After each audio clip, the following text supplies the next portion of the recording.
this is Kimberly with Product Popcorn, and today I have Adam. Hi, this is me.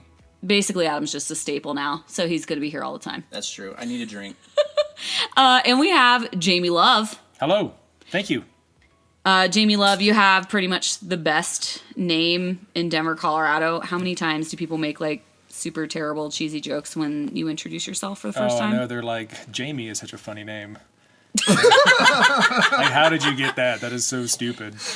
It is kind of weird, but I'll spare you today. No, but yeah, often, you know, there's a lot of people who, you know, haven't seen the name Love attached to a human being before. Love is just a fleeting concept anyway, I think. It's true. Well, it's all you need. That's the kind of Is joke he- I was talking Okay. about. Okay, today we're going to talk about how to be your dev's favorite product manager, because as product managers, we always strive to be beloved by our dev teams, but Oh, nice. sometimes, I like what you did there. you know, it's hard though, because we always feel like you guys are kind of giving us looks like we don't know what we're doing, or we don't, you know, we're not technical sometimes. We're going to talk about it, but first, we need to get to know Jamie Love. So, you have to play the intro game. I'm All right. sorry. No, that's fine. I'm gonna ask you 3 questions. Okay, shoot. Yes or no only. Yes, you can ask me 3 questions. Okay. We're gonna start easy and then we're gonna do the 3 hard ones. All right, just to warm you up. Okay. Do you believe in climate change? Yes, I do believe the climate is changing. Okay, that's good. So Adam and Jamie work together, I should put this as a Disclaimer. Reluctantly. Well, for this next question. If you walk by Adam's desk at work and he has 10 mini bundt cakes on the desk, assorted flavors, do you steal one and not tell him? Yes. Okay, good answer. I do that all the time, actually, and it's really annoying. Well, that's how he ends up with 10. Well, 9. I normally have 11, 'cause everybody- but now I have 10. Because everybody else has 1, then suddenly Adam has 10. I would steal one too. I'm just taking mine back is what I'm doing. It's like the Yeah, Robin Hood. totally. Okay, last one. If I could offer you an entire plate of sizzling bacon right now, would you eat the entire plate? Yes. But she's not, so that's cruel. I'm sorry. Oh, but you know what? You didn't say, like, how big the plate is. Like, what if it was, like, 8 pounds of bacon and I just said yes to 8 pounds of bacon? Good point. I am going to be so happy. Another question, at what point through that do you start weeping? Ooh. Experiment? 30%. I think we need... Pound two. Yeah, I think we need to have a sub-podcast to this one. Where we for just the eat. bacon. Just the bacon question. Eat until we cry. What is your bacon weep threshold? Mine's at exactly 7 minutes every time. I don't understand. All right. Before we go into the deep dive, we're going to talk about a couple pieces of news. I want to get your opinion. So, Adam sent me a text last week, and it happens that Apple is considering opening a downtown office in Denver. Oh, I heard about that, yeah. Do you go and work for Apple given the opportunity? No, that's a really good question. I've always been an Apple guy. I'm not like a fanboy, you know. I've had PC, I've had Apple, so I've had all of the products. I'm currently on an iMac and I use an iPhone. I've heard different things about the culture at Apple. Some people love it. Some people get burnt out within 6 months.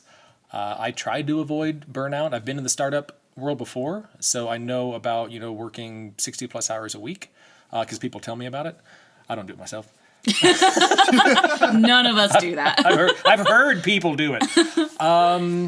I don't know. I don't know if I can answer the question straight. It would, I guess, have to depend on what opportunity they had. Would it be software engineer? Janitor. iJanitor. Janitor. We have a position for iJanitor open. The janitor I'm not sure about, but the I. The fact is, it's 100% remote. I don't know how they do it. It's just like an iPad. Roomba. You know? He just controls his It's an Roomba the iPad whole on a time. Roomba, and you're at home like, this is pretty sweet. I need to go back to that podcast and say 100% yes. Adam, if they had a front-end dev position, would you apply for it? If your boss isn't listening. Yes, I would definitely apply. I mean, I've applied to Google. I think that life's too short to kind of pass up interesting opportunities. But I'm not saying that you should take every interesting opportunity. But I just mean that would be an interesting one. It is kind of cool, though. I mean, I like the idea of Apple coming to Denver because we have, well, right down the street from where I work in Boulder is like the new Google campus is going in. I think it's like 4 acres, and like, Twitter's across the street. It's just, there's a lot of big tech companies now. It's kind of like a little mini Silicon Valley. Yeah. So Apple would just kind of be the icing on the cake. I'd be curious what that does with property value, because that didn't Boulder's property value kind of explode? Well, with yeah, because all those Google? people have to live there. Right. So Right, but like would Apple be a similar thing though? I mean, like, would Apple not bring people in or something I don't like know that the office that they're looking at is actually big enough to merit that kind of like real estate explosion. I think it's Okay. going to be a relatively small office. Okay. From what I read, it's like 4,000 square feet or something. I'll tweet Trump since Yeah, he's tweet. used to Let it. him know. Okay, second piece. Very curious. Do you watch Thrones? Jamie? I do not. Sorry, I do not. I was afraid to answer that question. No, I haven't kept up on it in the past couple of years. Okay. I'm Well, you sorry. might not understand the magnitude of this story then, but that's fine. Adam and I will.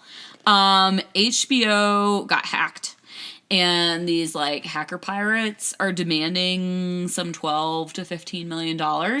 Speculated. We don't know exactly how much because we don't have the exact video that they sent to the CEO, but HBO has basically 3 days to respond. Do you pay the hackers? Do you pay them? Well, how much are they asking? Like $12 million. Oh, that's a lot of money. I mean, if you're HBO, I'm going to answer that question with the question. sounds great. Like, Oh. I heard about this story and I was a little bit baffled because I'm thinking, hackers are targeting big media outlets, HBO in this example, demanding X amount of money, or else like they're going to release episodes, or they're gonna release information about the actors, and I still haven't heard about the hackers hacking into like Sally Mae and going, we're gonna eliminate everyone's student loan debt if you don't give us like $125,000. Like, That's a good deal. That would be more altruistic than their motives, I think. where are the hackers hacking into Sally Mae? I probably shouldn't give anybody an idea. Don't do that. Don't hack into that. I mean, I don't know. I'm not Unless you want an to. exec at HBO. It's kind of hard for me to make Yeah. that ethical Well, I they- would. decision. I would You give would them pay a it? You would kiss, pay it? but I would kiss them on the mouth, but like that poison mouth kiss. That You they don't do. see them though. Oh, I don't know that that you're would going to be a have a stipulation. chance. It'd be like, You just kissed the mailman, is what you did. Well, this is You just kissed the well, that UPS mailman guy. knew what he was getting into. Now he's in the hospital. for those Way of to you go, that don't know. Adam. This He's is a dead. Game of Oh, Thrones really? reference. How are you feeling? Was it like lipstick? Poison lipstick. Yeah, you wipe it off and then you take like the antidote, but like It probably gets in your beard though. there's like a big bearded dude, but he's wearing lipstick and he's like, I need to kiss someone before I give him this money. This is a Denver specific concern about beard lipstick. No, they said that this hacking group like has done this 17 times in the last year, and that this is the they're same only group? yeah, it's the same group, and they've only 3 times not agree. been paid out of 17. Hey, good well, return rate. 17th time is the charm. Yeah. Are they like a traveling group? That's what they say. yeah. A traveling minstrel show? HBO needs to update Rather, their traveling Norton, hackers. Jeez. HBO needs to update their Norton antivirus, and I think that should be good. No, they said they had like the vice president of Leslie Cohen, who's like the vice president of something at HBO. Like they had 120 private emails from her email account, and I was just all I could think was her password, like password Yeah. 1 2 3 4. 1, 2, 3, 4, 5. You know nothing, Jon Snow. It's so easy. So obvious. Okay, last piece of news. So NASA has recently, speaking of jobs at Apple and other cool places, NASA has recently had a job opening for a planetary Protection officer. protection officer. PPO, Thank you. for those in the biz. PPO. Yep. Other planetary protection officers know That's that fantastic. My it's called health PPOs. insurance is PPO. I'm basically in. PPO for the Basically PPO? already do Yeah, the I think job. I'm already PPO. So here's a list of duties. Le- Child. God, Adam. Leads planning and coordination of activities related to NASA mission planetary protection needs. Quite vague. advises Chief SMA, don't know what that acronym stands for, and other officials regarding the merit and implications of programmatic decisions involving risks to planetary protection objectives. Should we spend the next 20 minutes of this, the last 20 minutes, trying to like figure out what SMA means? No. Yes. Okay. No, maybe. That was a yes I or no will. question. Jamie's Adam in. and I will. Okay. Episode So 4A. anyway, that's kind of like a overview of like what this job is. And we cannot decide if this is a joke or not. Do you think it's a Oh joke? wait, all of those were descriptions for one job? I thought it Yeah. was 3 different jobs. Oh, no. Oh dear God. One job. And it says That's a lot of responsibility. the initial appointment will be for 3 years, the possibility of extending for 2, an additional 2 years. So it's like a PPO contract? It's 3-year PPO. There's like a Typical. whole section on like technical qualifications, which one is demonstrated skills in diplomacy. Not a technical qualification. I just wanna throw that Diplomacy out there. with aliens? Or like, who are you That resulted in win-win solutions. It doesn't specify with what other groups. Okay, all right. Okay. And you do need a security clearance. Right. So the question is this a real job? Yeah, I'm so think- curious. No. I think NASA probably takes their jobs pretty seriously. That's what I think. I think this one is not. Why would it be a fake job? Because NASA guys have gotten bored because they've cut their budget so they can't do really So cool they stuff just anymore. write job descriptions So now? like, you know what we need? A PPO. What's We're a, listing it. what's a Make P- sure they have Hey. like a friend who's like an SMA though first. Hey, Higgins, come over here. You know what we need? Hey, help me write this. What are you writing? Don't worry about it. What do you think an SMA is? I have no idea. Cool. SMA. Acronym not taken. It says the salary is $124,000 a year to $187. How is that negotiable? You'd be like, I have many years protecting planets, and so obviously I'm Diplomatically. worthy of this 183 as opposed to 120. Oh, the 120 is a female, 180 is a male. Totally. That's yeah. Ouch. Ouch, America. You need some suntan lotion with that? It's okay. 9-year-old, by the way, applied for this job, and it's quite adorable. You can look it up online. I'm not Oh. going to read the whole letter. It's very cute, though. I wouldn't give it to him. I hope they fill it. Me too. NASA needs our love. I'm curious to know what happens. All right, so, Jamie, about a month ago, you and I and Adam and some other unfortunate souls were out at happy hour, and you were raving about your product manager at work. I have a good product manager. That's correct. And I was like, Jamie, what makes... I'm assuming this is a guy? Yeah, Tyler. is That's his why name. he's great. Yeah. Number one requirement to be a great product manager, be a man. No. You just lost 50% of your listeners. 50% of it. people You lost 4 just people. deleted this podcast. Like, nope. No, yeah, but yeah, he's great. we were talking about like what made him so good, and I was mentioning that, you know, as a PM, like working with devs, it can go one of two ways. Like they either are gonna just ignore you completely, or they're gonna completely depend on you. So hopefully you're striving for the latter. Mm-hmm. And I wrote a whole blog post about this on Product Popcorn, but anyway, I want to talk to you about it more today. And Adam, Love you probably work with the same PM too, right? Nope. No. Adam and I are on different teams. Oh, right. So I get the luxury of having this product manager, and he's really good. That's awesome. All right. So, what are the best, like, what are the things that he does that are, like, really good? What makes them good? He gives the engineers autonomy, but he also gives direction. And he applies some level of discipline, but he also listens when the engineers give feedback.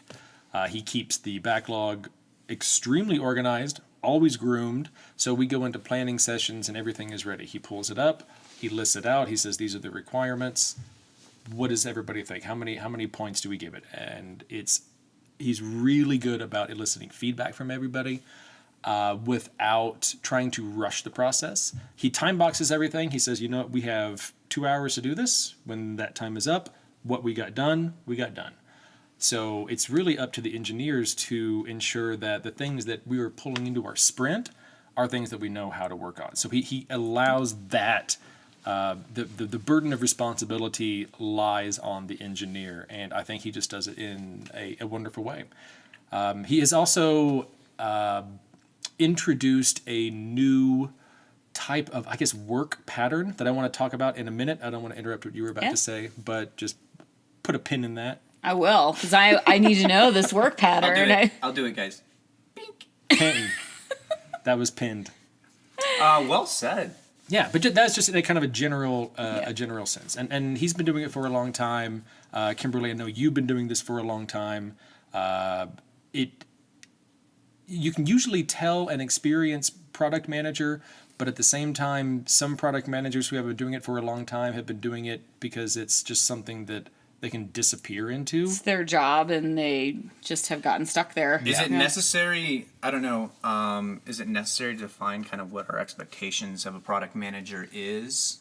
Really, for those who are listening, I think that you should define it, because it sounds like you got a list. Terrible idea. That is a terrible idea.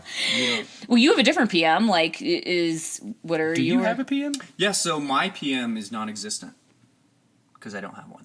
Oh, okay. Yeah, I was thinking you're that would be a good, because you had. Well, one of those my questions for me. is like, what have you ever worked somewhere where there wasn't a product manager, and what is that like?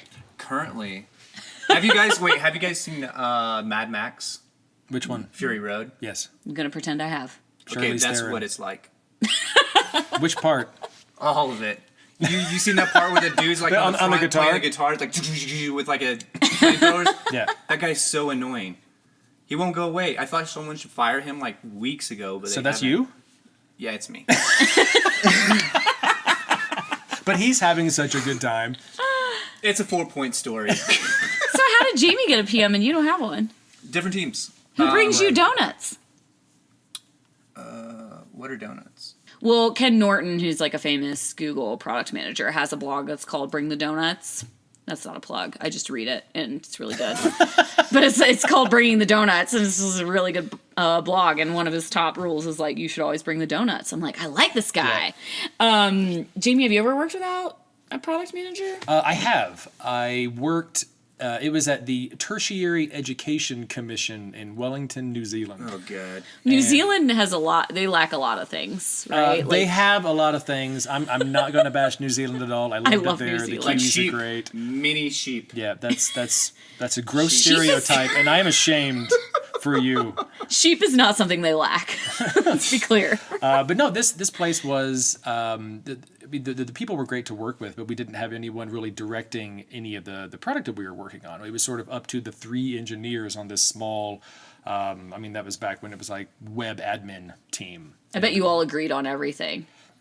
We agreed that we wanted to do as little as possible, and we all just basically had these little side projects we did for the website because nobody was directing us. Yeah. And it was really fun for about a week. Oh.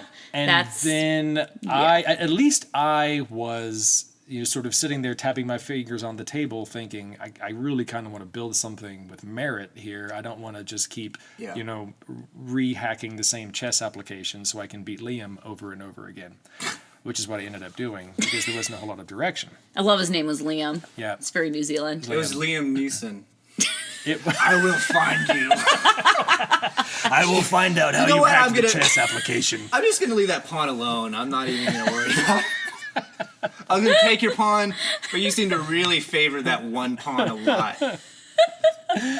Yeah. So, I do think at the end of the day, like, even though product managers can be kind of annoying and harass you to do certain work, that most people like to have some direction and be harassed to do something rather than doing nothing of substance for any length of time. Can I hypothesize why my team may not have a product manager and why Jamie's team does? Yes. They like Jamie's teams more. No. So my real one is that I think our team is extremely focused in the purpose, which is to produce a component library, and that is really all that we do. We just put out pieces, right? Whereas Jamie's team may have like a broader scope, so you need someone to organize that. Because my team, like, next week we need to make a button. Okay, do we need someone to tell us, how to organize how to make a button? No, probably not. on that note, though, I do think every team would benefit from some kind of product manager. I do think a full-time product manager on our team, probably not, but I think we could share some maybe. semblance of direction. Maybe we can borrow yours. He Please don't. sounds like an awesome guy. Please don't. I don't want to lose any hours, in any of Tyler's hours. But yeah, you said something about having a product manager come and tell you what to do, but ours doesn't. I mean, he really leaves it up to the team on getting things done. He says, Right. "This is what you have committed to. Right. You as a team have said you will do this." When I say tells you what to do, I mean holding you accountable. Exactly. Because I You're feel right. like that is what, from my experience, like that is what engineers ask of me is like, they kind of know what they need to do. You know what you need to do. Obviously, you're very smart people. But you need somebody to organize the timeline and hold you accountable and get the details Absolutely. ready for you so that you Yeah. don't have to waste your time doing that stuff. Absolutely. So let's talk about product managers. You guys have probably worked with a fair amount of product people in your careers. Top 5 annoying things that product managers have done.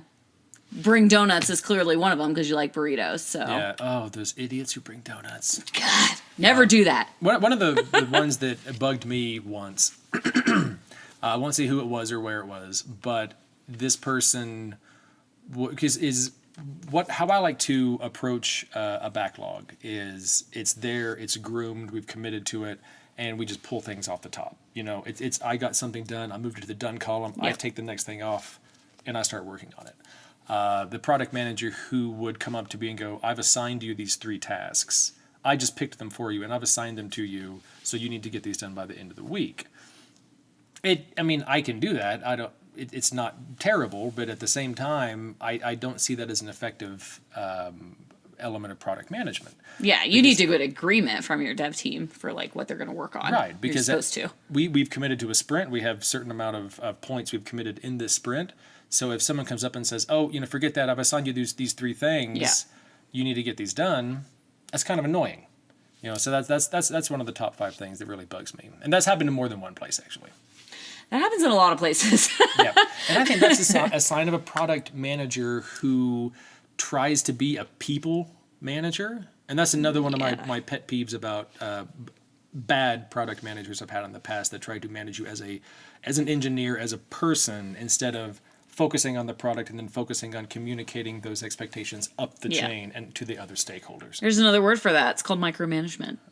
Ooh. Should not be a Yeah, micromanager. please don't do that. Devs don't really like that. My No, experience. it's funny. What do you think, Adam? What? Have you ever worked with a product person that has done something annoying that you did not appreciate?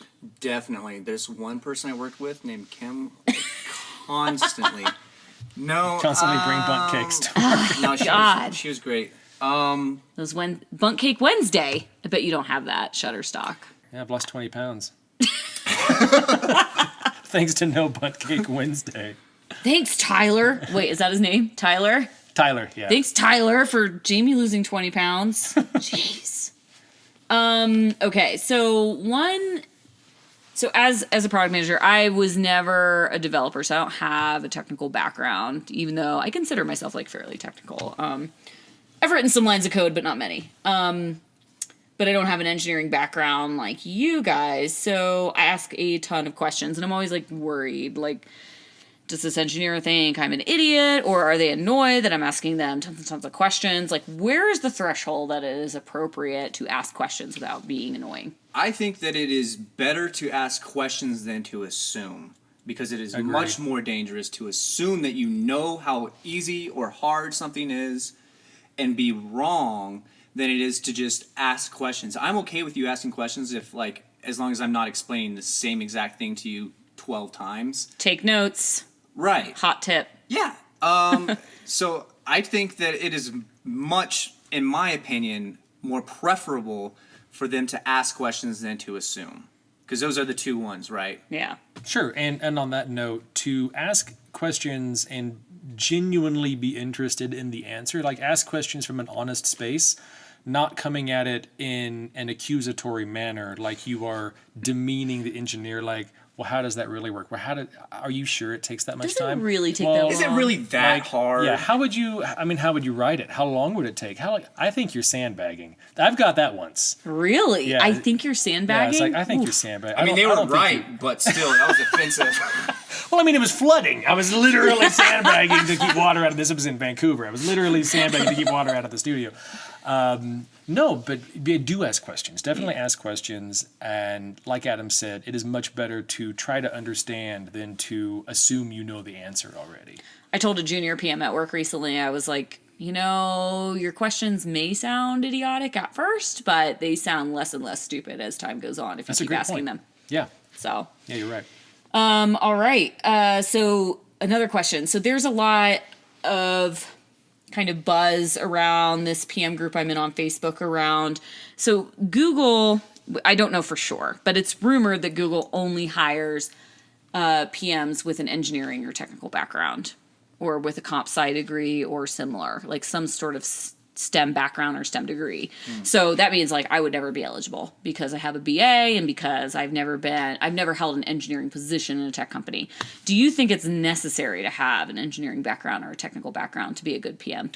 I don't, because I think that it takes a certain mindset for someone to be interested in engineering, and I know that's a sweeping statement, right? But I also think it takes a certain mindset for someone to be a really good product manager. I don't think that those always line up. And I don't think that having those line up means you have the best product manager. I see the benefits to having a product manager who understands how much effort can go into something, the technical reasons why something is the way it is. But expecting that the best product manager is going to have engineering knowledge and, Business savvy. Yeah. I think that is a little unreasonable, and not always the case.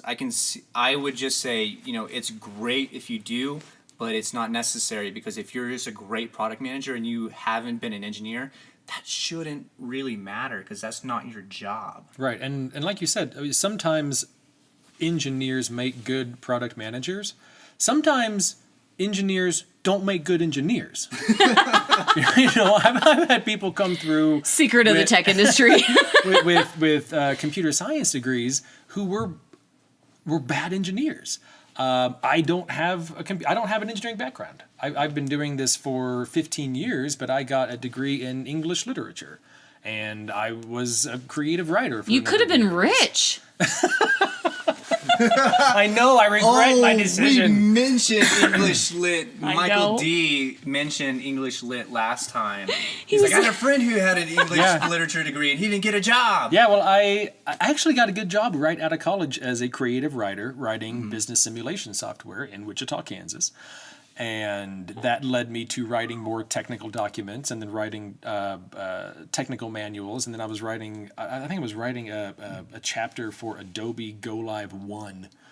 And so I started, I started using it, and I was like, oh, this is kind of fun. And I started using it more. Then I built a website, and then one thing led to another. Then I started contracting out. Nice. And I've been doing that since 2004. Cool. But whether that means that a PM needs to have an engineering background, I don't think Tyler does. I think a good PM is going to pick up the necessities of their particular team, because even if you have an engineering background, that doesn't mean that you know the engineering needs of the team that you're in. Yeah, that's so true, because everything's so specific nowadays. Like, I started working on this machine learning product, and I just had to learn all the IP from scratch, but you just have to learn. I always say, the main skill that you need is to have patience to read documentation. That's a great point.